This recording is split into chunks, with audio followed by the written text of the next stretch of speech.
is going on, everybody? Welcome to the Week 3 NFL Studs and Duds recap.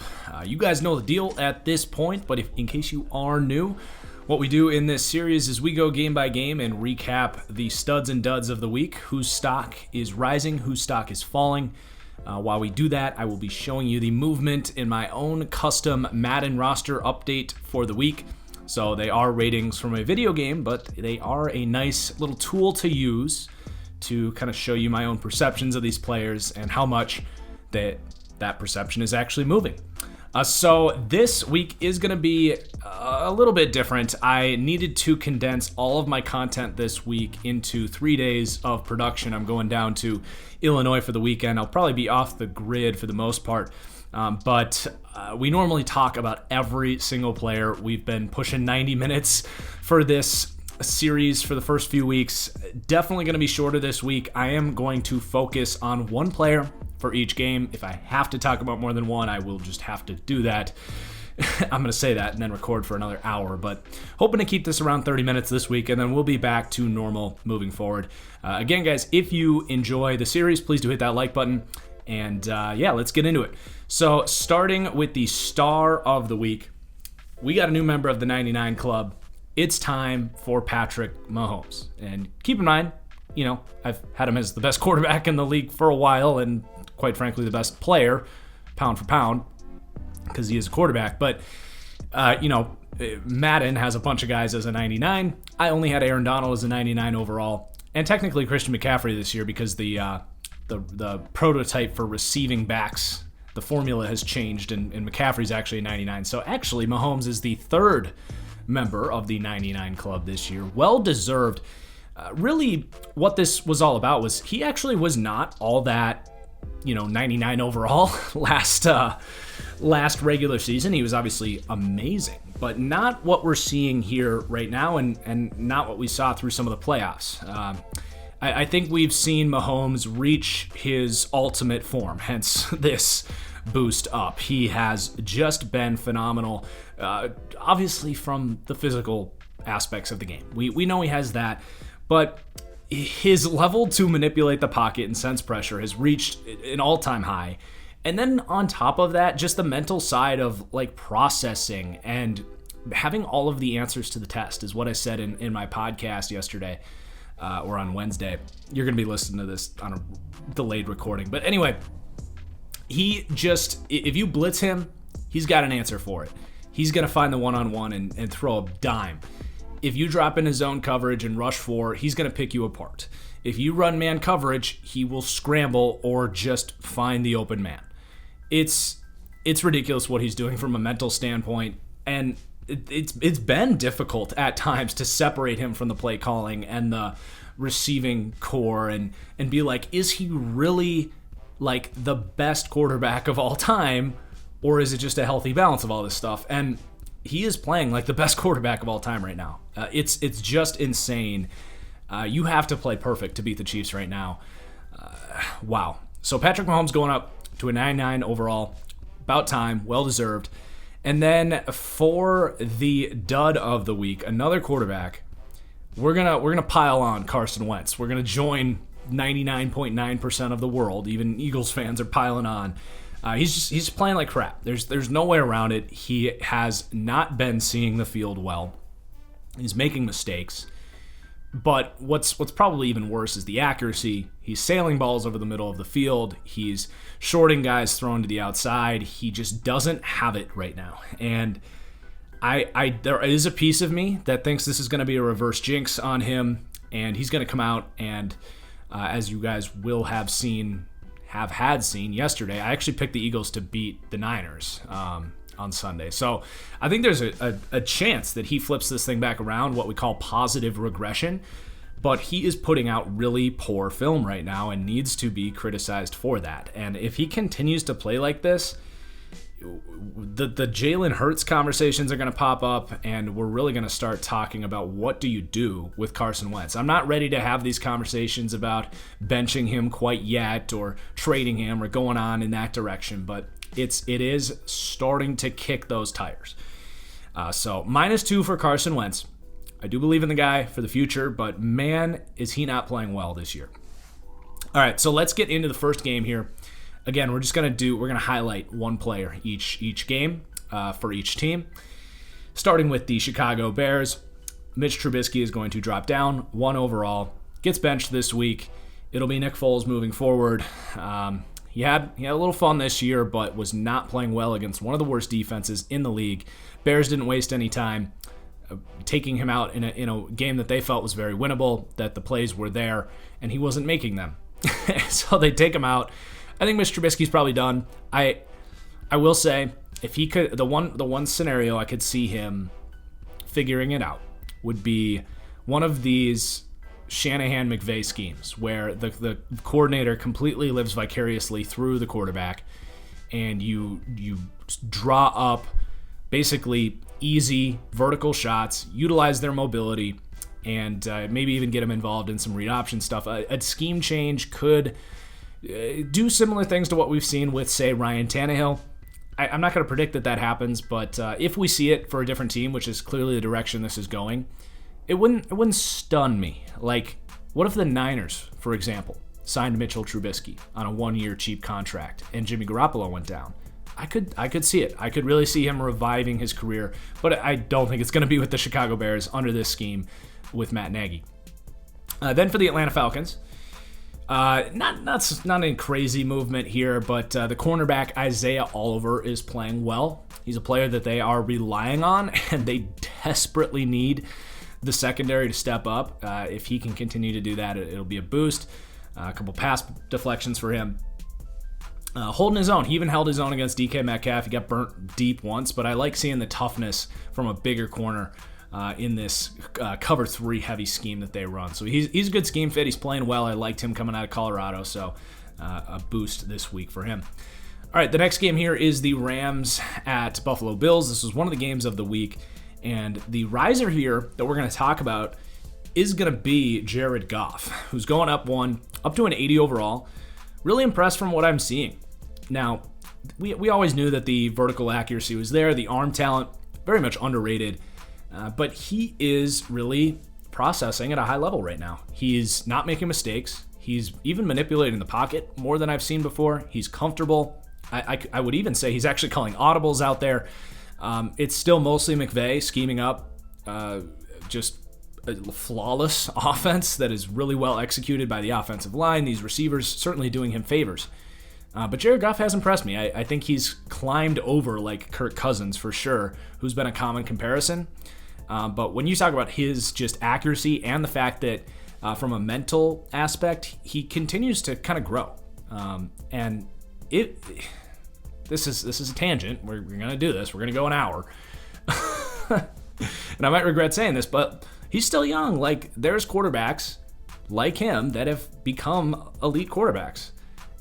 Maybe he could take steps and eventually become like a Matt Ryan, where he really is processing at a super high level and can pick apart defenses and become one of these really sharp guys. He's playing with that confidence that I think is going to give him that momentum, and he has absolutely the physical tools to do it.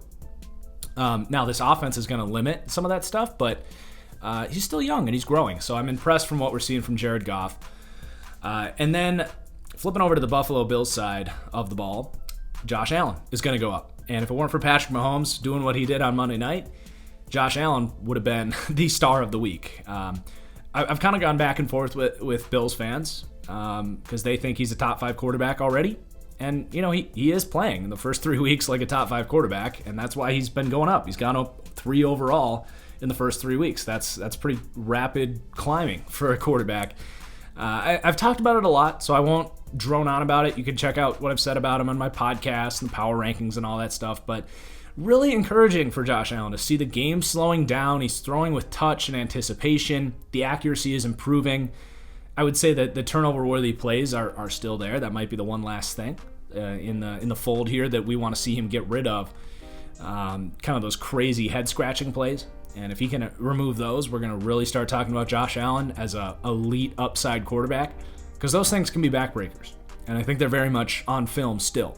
But all in all, Josh Allen has just been remarkable. And His freaking ability to throw the football is just stupid. I would even say it seems like his release has sharpened. There was a couple throws in this game where he was about to get sacked and he just flipped his wrist and the ball just arrived like at the snap of a finger. He truly does have the best arm in the NFL. I would be pretty surprised if I saw anything that would say he doesn't have the strongest arm in the history of the league. My football IQ, it doesn't really transcend the 21st century. Some people have said like Dan Marino, I think, had just a remarkable arm. So maybe I should go back and see some of that stuff. But man, Josh Allen's arm talent, it's just insane. It's just insane. I said it when he was coming out. Like, he throws a 50-yard post like it's a slant route. He throws a 70-yard post like it's a slant route. It's crazy. And if he can get some of that touch and accuracy locked down for good, we're going to start bringing Josh Allen up into the top 10 and maybe even top 5. And then next game, we have the Washington football team at the Cleveland Browns. It's tough. It's slim pickings for the Washington football team. But one of my favorite players on that team is Tim Settle. One of these... for the guys that have been around, a Dave Gettleman award-winning type of player, where we applaud nose tackles that defend the run at a high level that are not expensive players, poking fun at Dave Gettleman, who drafts nose tackles and signs them to massive contracts. But Tim Settle, the opposite. Spent, I think it was a 5th-round pick for Washington. I really liked him coming out of Virginia Tech. Weird body type, thin ankles, really strong upper body, quick feet. And anticipatory as a run defender. He can see running lanes develop. The thing is, he just doesn't get the playing time here because this is quite possibly the deepest D-line in football. He's just a good football player, and he's making, I think he has 4 defensive stops on, 40 snaps in the last 2 weeks. He's just impressive when he gets in there. If I'm a team that needs to improve my run defense, I would give Washington a call because he's going to be in the last year of his contract next year. I mean, he could potentially plug in and be a star nose tackle for you. I think he has that kind of upside. Think like Dalvin Tomlinson, for example. Then we have on the Browns side, just one player moving here, so it makes our decision on who to talk about easy. But Wyatt Teller has been...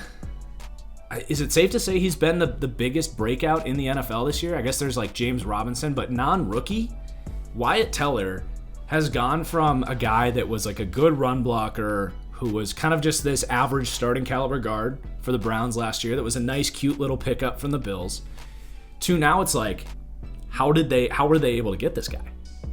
And leave it to the Cleveland Browns of all teams to have the steal of the year. But he is, I want to say, the number 1 rated offensive lineman in football right now. He's just killing it, and it shows on tape. I mean, this is the best run game in the league. They're saying, AFC North, Baltimore Ravens, we see your run game. We're going to raise you. I mean, I don't think they're quite as efficient as the Ravens were last year, but it can't be far off. It's pretty incredible. This offensive line is really good, and that right guard spot was technically supposed to be the weakest link, and now he's their best player. Yeah, that's a way that you can make the Cleveland Browns a playoff team right there. So Wyatt Teller, a player that showed some of this tenacity coming out of Virginia Tech. I remember liking him. I know others liked him coming out. I was a little surprised Buffalo moved on from him so soon. He's showing that now at a very high level in the NFL. All right, our next game is going to be Tennessee at the Minnesota Vikings. And the guy I want to talk about this week is Jeffrey Simmons, who just ate the Vikings offensive line for absolute breakfast, lunch, and dinner. He was bulldozing everyone he lined up on. Kind of a breakout game for Simmons. I mean, just you see the tape, and this guy is just annihilating. Granted, what is one of the worst interior offensive lines in the league, but wow, he took over in the second half of this game. He single-handedly basically ended the fourth quarter drive, it felt like. Wow. I love Jeffrey Simmons coming out. I thought this was a great pick because they were picking at like 20, and it's a Titans team that needs superstar talent on that defense to become a superstar defense. And if Jeffrey Simmons can become Fletcher Cox as a pass rusher, which I think was always his upside coming out, that would be game changing for this defense.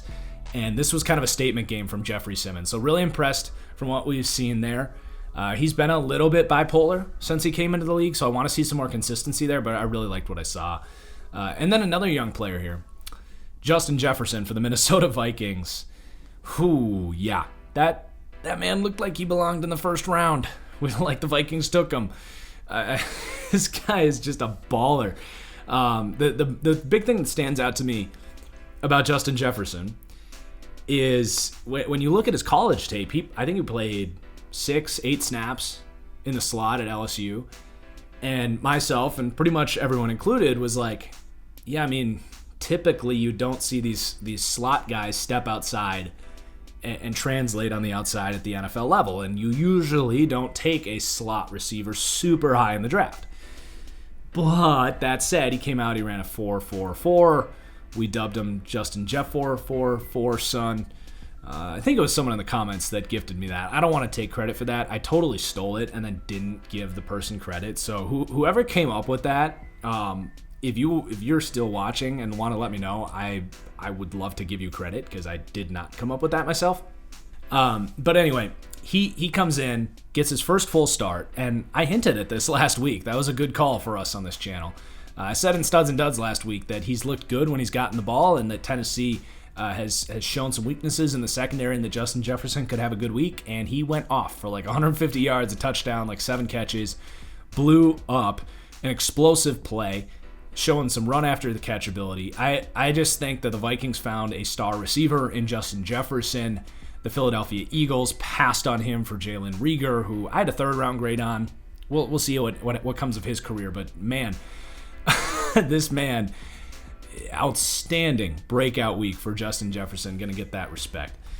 All right, next game, we have the Las Vegas Raiders, who went to New England this week. Not a whole lot of movement. The Raiders kind of looked as I expected, but Bryan Edwards continues to impress me. He's a guy that didn't pop on tape for me at South Carolina, but is popping in this Raiders team. He's actually provided some of that vertical outside receiver stuff that they thought they were going to get from Henry Ruggs, especially the last 2 weeks. He looks really good. He looks really sharp and explosive as an athlete. He's thick. He catches the ball. He blocks his ass off, which I respect. He was part of the Khalil Mack trade, believe it or not. So if he becomes a star receiver, and you got Josh Jacobs, and Damon Arnett looks all right. I've been really hard on the Khalil Mack trade, but, you know, I'm not saying I would do it again, but those 3 players can play, it looks like. Damon Arnett has been serviceable. I still don't love that pick from an upside point of view, but getting Edwards to be a good receiver in the 3rd round would go a long way towards justifying the Khalil Mack trade a little bit. So we'll see what the rest of his season holds. And then we have the Patriots side of the ball, Jermaine Illuminor. We've talked about him every week. Bill Belichick acquired him for a 4th-round pick several years ago. He's been chilling on the bench, learning, and now, as the Patriots do, with or without Dante Scarnecchia, they have proved that they can just manufacture these offensive linemen like none other than maybe the Pittsburgh Steelers. Green Bay Packers are up there as well, but huge asset for the Patriots to get. Their right tackle opts out, and then they just moved Illuminor from guard to tackle, and he's playing better than Marcus Cannon has in years. Huge asset for the Patriots. Michael Onwenu as well, looking like a great find out of Michigan. I really liked Onwenu, and he's kind of been playing all over. They've played him at tackle. I want to say he's played both guard spots. He looks good too. So the Patriots' offensive line has been their biggest strength, especially on the offensive side of the ball. Not to take away from what Cam Newton's doing, but the Patriots' offensive line has really stepped up this year. So next on our list was the Giants' slaughter of the New York Giants. We're going to have Fred Warner is the guy we're going to talk about, climbing the ranks of top linebackers. He's right there with Wagner, not Quan Alexander, Levante David, Kendricks. Warner is getting up there. He's really improving his tackling this year, less missed tackles, contributing in run defense, but he's even just surprising more and more in coverage. He's 6'3", so he's got length, he's got zone instincts, he's got the burst to get depth in his drops. man, this guy is ascending quickly for the Niners, a saving grace for this coverage unit that's been beat up all year. And then flipping over to the Giants side of the ball, not much to say. Things aren't going so well for the Giants, but James Bradberry looking like a pretty good cornerback signing. They're using him well. They're limiting his lack of high-end athleticism. And that's not easy to do when you don't have much of a pass rush. So I was critical of this signing. I've been mostly right about the Giants, but I will admit that it looks like I was wrong. James Bradberry looks like at least low-end number one corner. Safe to say, he's getting paid like it. You would hope so, but they paid him a lot of money, and he is living up to the billing, which is a delight for them, I'm sure. So Bradbury's going to go up +2, 78 to an 80. Then we have the Bengals Eagles game. The two linebackers, Logan Wilson and Jermaine Pratt, had a rough first couple weeks. They were a large reason they lost to the Browns because their tackling was so bad. Well, I want to give these guys credit because I like both these players coming out, especially Logan Wilson. I thought that was a steal in the third round, even though I thought they should have gone with an offensive lineman because I liked Jermaine Pratt, who's in place already.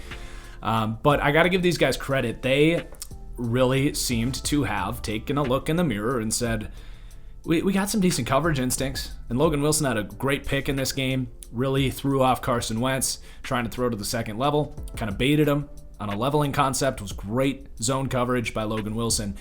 But they looked at themselves in the mirror and said, we have got to get better at tackling. And they wrapped up dealing with Miles Sanders this week, dealing with an elusive Carson Wentz, dealing with these tight ends. Really good week for these linebackers. Huge boost for the Bengals defense if they can play like this, because that's been a massive weak point. Like, their pass rush and their secondary is not bad. If that middle of the field can tighten up a little bit, this defense can get back to being a much more legitimate unit. And then for the Eagles, we talked about Carson Wentz. I will say that the interior offensive linemen are stepping up. If you want a consolation prize for the Philadelphia Eagles, Nate Herbig continues to play well, which is a total no-name out of Stanford. When they kicked Peters over from right guard to left tackle, they had a massive hole at that guard spot, and it seems Herbig has solidified himself as a quality starter, which will only help the Eagles potentially turn the season back around. And then we have the Texans Steelers game.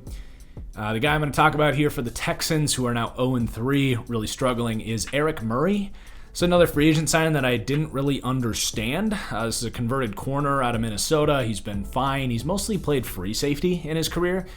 But Bill O'Brien, or not even really him, I can't think of the defensive coordinator's name on the fly, but they had a plan for him clearly to use him as more as a strong safety. And I think that's part of why they're bringing in Earl Thomas, trying to maybe work something out there. But Murray's playing pretty well in that strong safety role. He's tackling much better than he has over the course of his career, kind of bringing back some of the instinctive stuff that he did around the line of scrimmage. He was a good ball skills, good tackling guy out of Minnesota. So getting back to his roots a little bit, not playing outside corner, but more of that slot corner, strong safety hybrid role. And it was a good eye by the Texans. They gave him a lot of money, so you'd hope that he steps up like this. He's on a 3-year, like $21 million contract, so he's getting paid to be a starting caliber safety, but he's living up to that billing. So that safety unit's pretty good, especially if they sign Earl Thomas. I know there was a COVID deal that looks like that's going to fall through at least for this week, but I like Reed a lot, and Murray and Thomas. I could get behind that group. They wouldn't be giving up as many big plays with that as your safety unit. And then for the Pittsburgh Steelers, Big Ben has impressed me. He's going to go up to an 80, just kind of returning to his old form a little bit. I do think his arm talent it's below average at this point. You can tell he doesn't have the zip. He's not commanding the entire field quite like he did 5-6 years ago. But he's bringing back the memories, and it's translating to wins on the football field. But it's bringing back some of the stuff we remember about Big Ben. The ability to navigate the pocket and kind of keep his eyes downfield and see the whole field in the passing game, and execute a consistent short to intermediate passing game. He's taking care of the football. Getting all of these really good weapons involved, getting Big Ben back, we're starting to see the potential of this receiving core. Deontay Johnson got hurt this week, but he's been awesome. Juju's back, playing at a high level. And then you have James Washington as their fourth receiver is nuts. Eric Ebron is making plays, at a great catch in the back of the end zone. And that's not even mentioning Chase Claypool, who's doing the most with his opportunities when he gets on the field. So this is a crazy a crazy unit in blah, blah, blah. You know what I'm saying. They even have James Conner and Vance McDonald here too. So super deep group of receivers. Let's move on to the next game here. The New York Jets. Yeah, hard to find some positives here, but I did find one. Mekhi Becton. Pierre Desir is playing better. We lowered him earlier. He got benched, but he's back out there playing well at corner. But Mekhi Becton going up, +1. The rest of this offensive line has been a train wreck, but that left side of the line, if you want anything to look at, and we haven't seen Denzel Mims yet, but if you want anything to look at, Mekhi Becton looks like a franchise beast at left tackle. And I was a little bit late to the game on Becton, and even then I was lower on him. And he's outplaying all these tackles. He really is. He's outplaying through 3 weeks. Andrew Thomas, Wirfs, Wills, but I don't want to trash those other guys. This was just a historic tackle class, and the Jets are very much happy that they got one of them. But yeah, dude, Mekhi Becton, you just can't get through this guy, and he is showing that length, and he has enough foot speed. I think he's going to be an elite pass protector someday. I really do.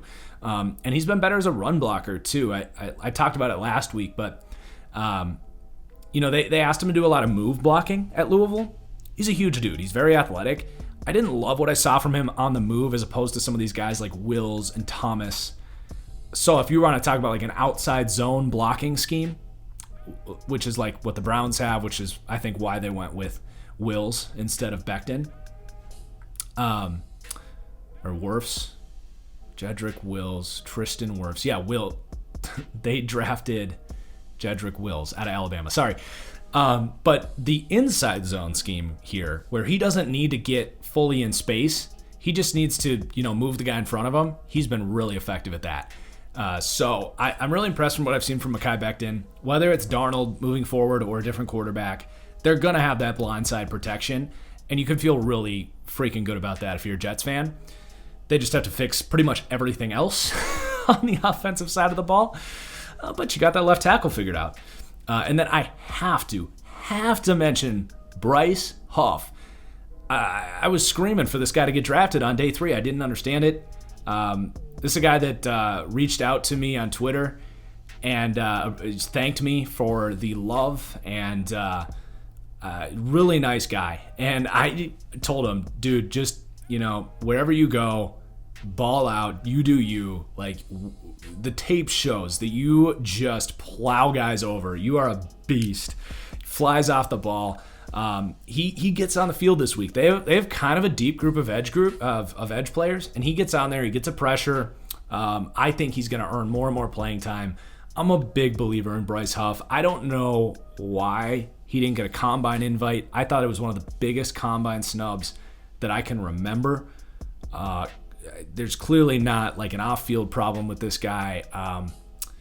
Go get it. Go get it, Bryce Huff. Prove the haters wrong. And a pass rusher is not a position that is common to see undrafted breakouts.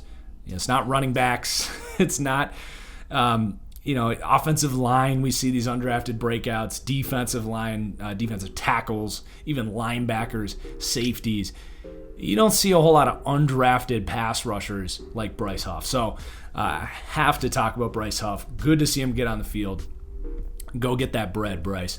And then for the Colts, tight end Mo Alley-Cox is stealing the show. He does everything. He really does. He's not like a fast tight end. He's not Darren Waller or George Kittle. He's Antonio Gates. That's really what we're seeing here. He's blocking well. He's catching everything. He's effective after the catch. He's the guy that's been on the same page with Phillip Rivers. He's a reliable target. Really impressed by the growth of Mo Alley-Cox, not just this season. Over the course of his career, he really picked up the blocking over the last couple years, and now he's getting that opportunity with Jack Doyle out and is absolutely making the most of it. I don't think we see Jack Doyle get that job back because Mo Alley-Cox is just a more physically talented player than Jack Doyle, and he does everything Jack Doyle does as far as blocking and catching everything. So Mo Alley Cox for the Indianapolis Colts, one of the breakout players of the year for sure. And then we have the Panthers Chargers game. Not a whole lot to say for the Panthers here, but Mike Davis actually looks pretty good out there, especially playing that Christian McCaffrey role, actually catching the ball out of the backfield and creating some explosive plays. And that was kind of a question, was like, what's this offense going to look like without Christian McCaffrey? Well, it turns out, I'm not saying McCaffrey like isn't worth the contract or that they don't need him or anything like that, but it turns out that they saw something in Mike Davis to be that backup for McCaffrey in that role, and it's been plug and play through 1 week. They'll obviously be very happy to get Christian back, but good to see the offense not miss a beat with a player with, let's just say, a similar skill set, although diminished. Then for the Chargers, I am going to boost Justin Herbert again for the second week in a row. Seeing something that I really liked this week, the touchdown in the red zone. He navigated the pocket, felt the rush, kept his eyes downfield, threw with zip in a contested tight window over the middle of the field. Really high-level stuff on that specific play, but it's not just that. He's been relatively accurate. He has certainly picked up this playbook and looks comfortable out there. There's been a couple mistakes, rookie mistakes, stuff that I'm not going to overreact to in the first few starts.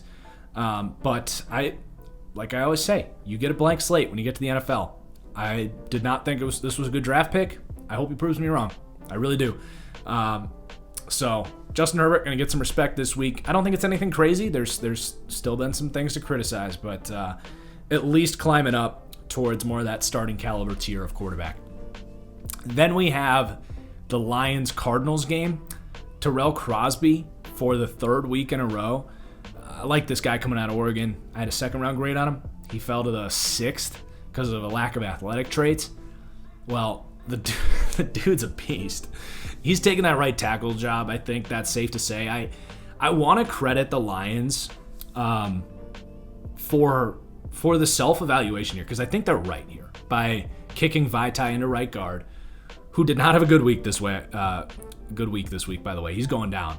But they let Glasgow go at right guard and gave that money to Hal Vaitai to play tackle, because reportedly they didn't want to pay a guard that much. They wanted to use that money on a tackle.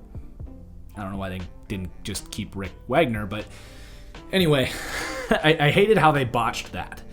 But I will credit them for evaluating this situation as it is and not attaching that money to Vaitai as a tackle, because I don't think Vaitai is a good tackle at all. His feet are way too stiff. Speed rushers are just going to get past this guy in a heartbeat. I do think Vaitai has a chance at guard. It didn't work out this week, but I think he has a chance at guard. But Crosby, to me, he can be a starting caliber tackle. He's got really nice technique. He's got strong arms to latch on. He picks up blitzes. He's a smart player.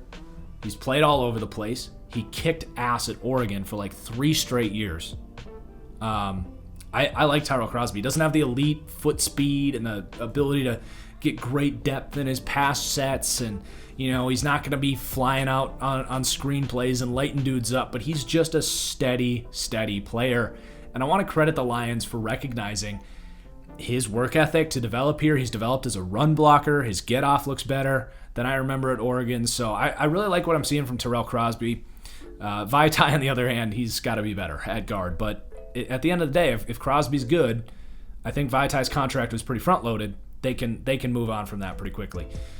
And then for the Cardinals, Andy Isabella going up here, +1, 70 to a 71, getting on the field. And I do think that we're really not going to see his true breakout until Larry is gone here, and Larry's still playing all right. But they're realizing that Andy Isabella is a guy that they need to get involved. They run so much of this short passing game stuff that he is a weapon. He's played in the slot.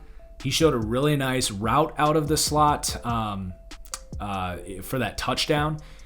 And I think that's probably the best route for Isabella. He wasn't this typical 5'9" white receiver, right? He's not Julian Edelman. He's not Hunter Renfrow.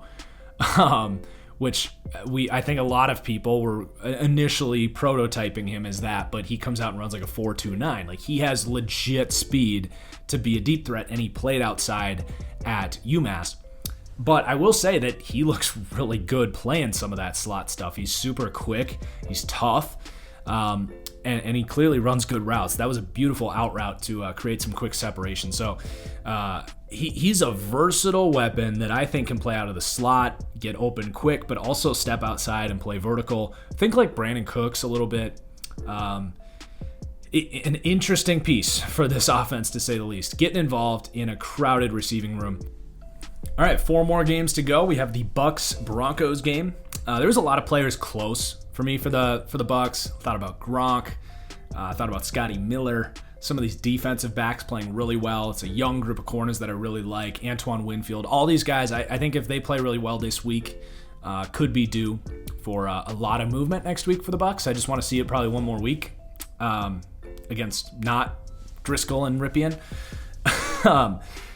But Jordan Whitehead is going to go up. Part of that young secondary, which, I mean, my goodness, if he can step up as a guy that has been very hit or miss throughout his young career, I mean, you've got the corners, you've got the free safety and Antoine Winfield, you've got at least a decent pass rush, and you absolutely have the linebackers. I mean, Whitehead would, in theory, be the weakest link as that starting strong safety. If he keeps up like this as at least a good kind of slot weapon, that can cover decently and tackle well. This Bucs defense, it just keeps every week impressing me more and more. And I think there's a real chance because it's so young and coming together. This is a unit that's a lot of the same starters as last year that were all kind of new pieces. It's a unit that in this aggressive defense that if they can all come together come playoff time, paired with this offense, the Bucs I think are the one team that I'm potentially sleeping on as a Super Bowl team.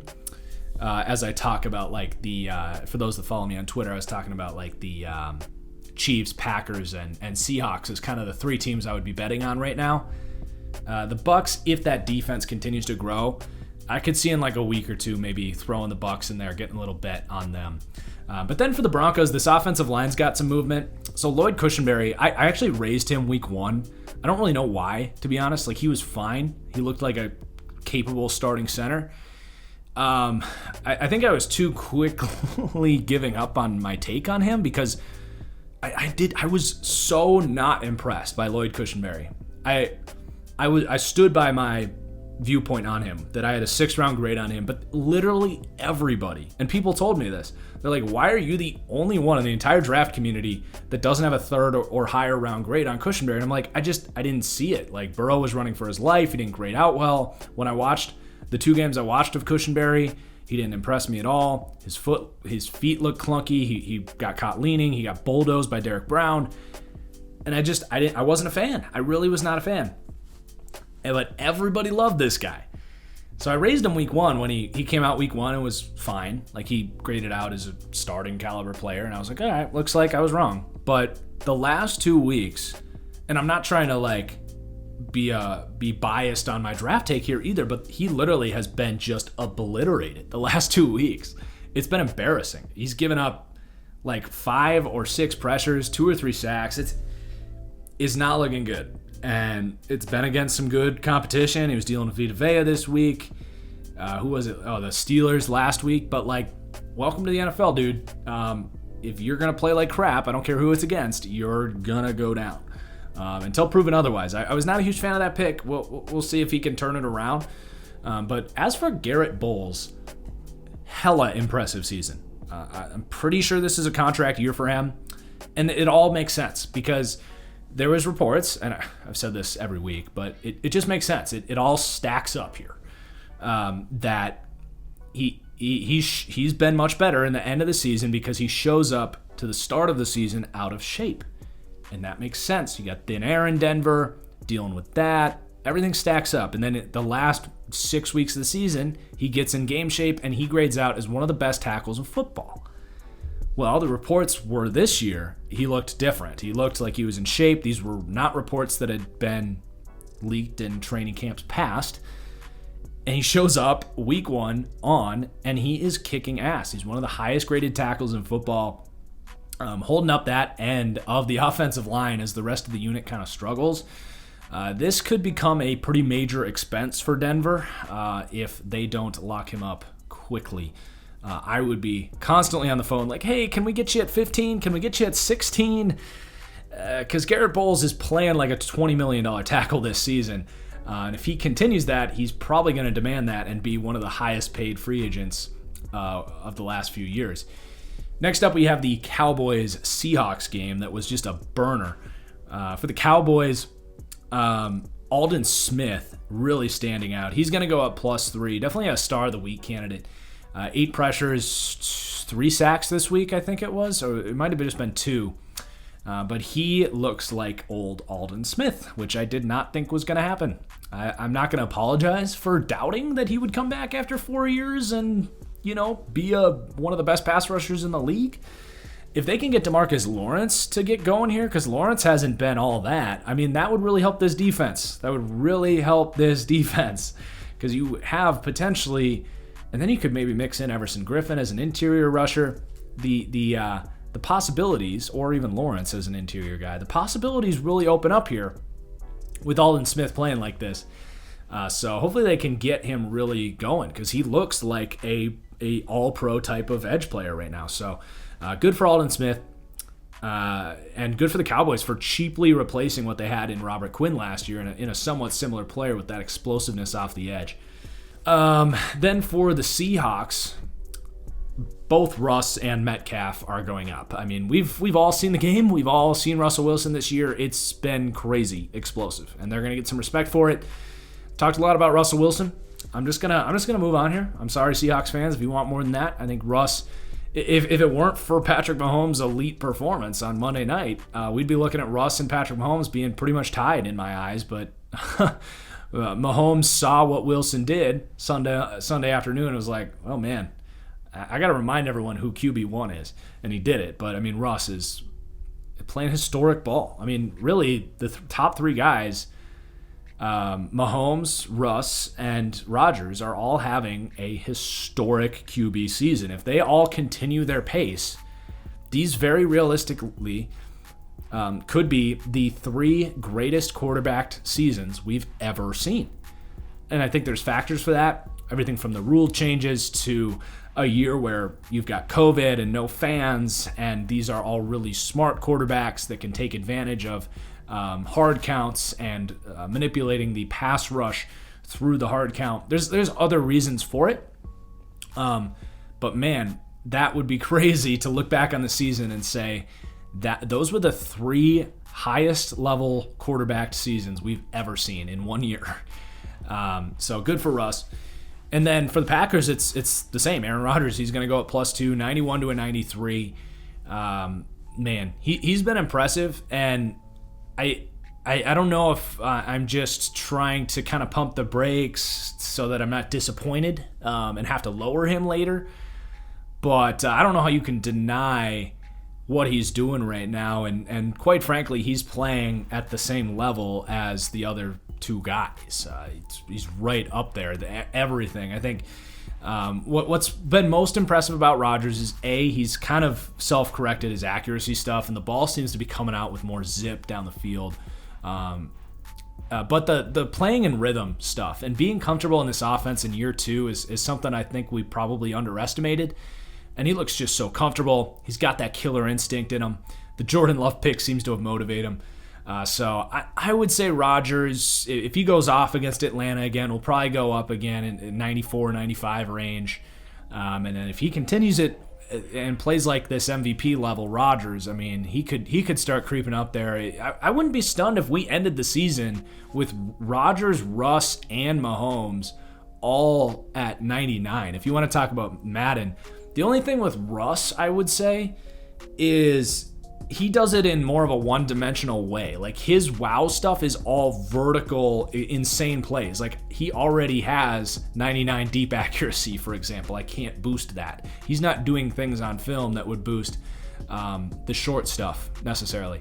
But regardless, I would say there's a chance that all 3 of those guys end the season at 99. which would be really, really cool. And then for the Saints, just Alvin Kamara on Sunday Night Football. These were the New Orleans Alvin Kamaras. Really, that's all it was. They were just checking the ball off to him, and he was their offense. He's going to go up 3. He's an elite receiving back. I think he's right there with Christian McCaffrey, honestly. He's not quite as fast, and he doesn't run as sharp of routes, but he does it in other ways by breaking tackles and being elusive. They do it in different ways, but these two guys are such assets in the receiving game, especially when you are a team like the Saints or even the Panthers, where you don't have an explosive vertical quarterback, but to have a running back that can do these things when you can't push the ball downfield consistently, it's a game changer, because it like stretches the field horizontally, if that makes sense, because it forces defenders to come off to the sidelines and come down, and it stretches the field in a different way. Like if a vertical threat does it 20 yards downfield, Alvin Kamara is doing it 5 yards behind the line of scrimmage, 3 yards behind the line of scrimmage. So really impressed from Alvin Kamara. Well-earned paycheck, and he is proving the Saints why they had to find a way to make this work. If you take Alvin Kamara off of this team this year, I don't know if they beat the Bucks. They did not beat the last 2 weeks. I don't know what this team would look like without Alvin Kamara, which is saying a lot for a running back. Then for the Chiefs, Patrick Mahomes kind of got his time in the sun already, so we're going to gloss over this. Rashad Fenton is playing well in the slot.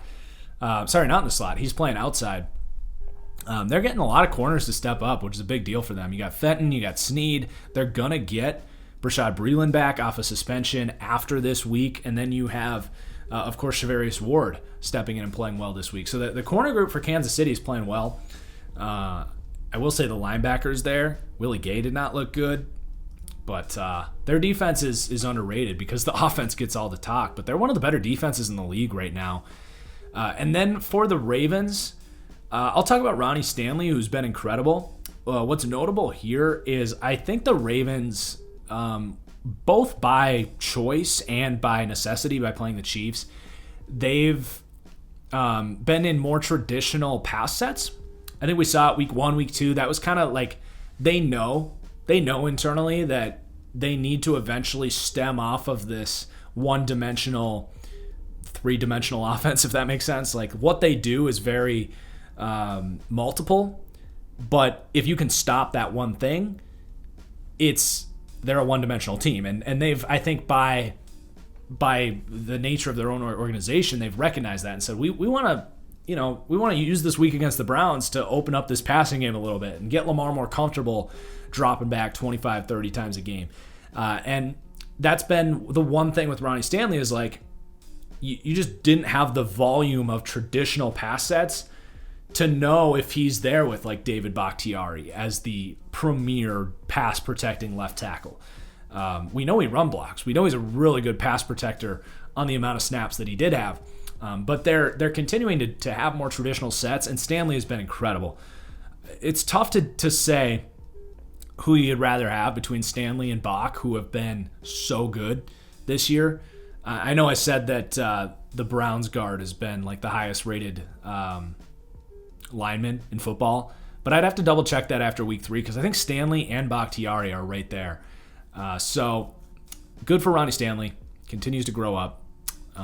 So there are your studs and duds. Not too bad at all. We kept it under an hour here. Lots of players that you guys can go back and look and just kind of see what the movement was. I don't know. I kind of liked this format. It seemed to flow pretty well. Let me know. I mean, I know a lot of you guys want me to talk about every single player. It might just be week to week, but I'm just going to keep talking for 6 more minutes apparently until we get to an hour. But give me your feedback on what you thought of this format. I'll probably go back to what we had before. No problem with that. But enjoy your weekend. I'm going to be kind of off the grid. This video will have been prepared days in advance. So I hope you guys enjoy football this weekend. It's going to be a good weekend. Cheers. We'll see you for the next one. Peace out.